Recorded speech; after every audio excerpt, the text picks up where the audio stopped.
Hey everyone, welcome back to our channel. আজ তোমাদের সঙ্গে রিভিউ করব গ্লুকন-ডি খাওয়ার উপকারিতা। ফার্স্টে বলি, এটা হচ্ছে ডাবরের একটা গ্লুকন-ডি। এই গরম পড়তে না পড়তে সকলেরই কিন্তু শরীর খারাপ হয়।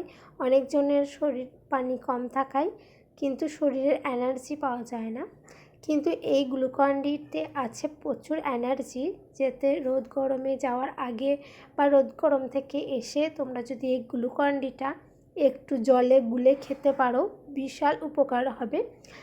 যাদের শরীরে পানি কম থাকে তাদের কিন্তু পানির চাহিদা পূরণ করে, এবং যাদের লো প্রেশার তাদের কিন্তু প্রেশার বাড়াতেও সাহায্য করে, কারণ এতে আছে চিনি, লবণ, লেবু আর স্যালাইন, এগুলো সব কিছু মিক্স করে কিন্তু গ্লুকন-ডিটা তৈরি করা হয়। তার জন্য সব কিছু রয়েছে বলে আমাদের শরীরে এনার্জি লেভেল পূরণ করে। এবং যারা খুবই অসুস্থ তারা কিন্তু গরমে এই হেলথ ড্রিঙ্কটা খেতে পারো। এটা কিন্তু বাচ্চা থেকে বড় সকলেরই খাওয়া যায়। এর দাম হচ্ছে 280 টাকা। এটা কিন্তু বড় প্যাক, তোমরা ছোটও নিতে পারো। আর এটা কিন্তু 200 কেজি আছে।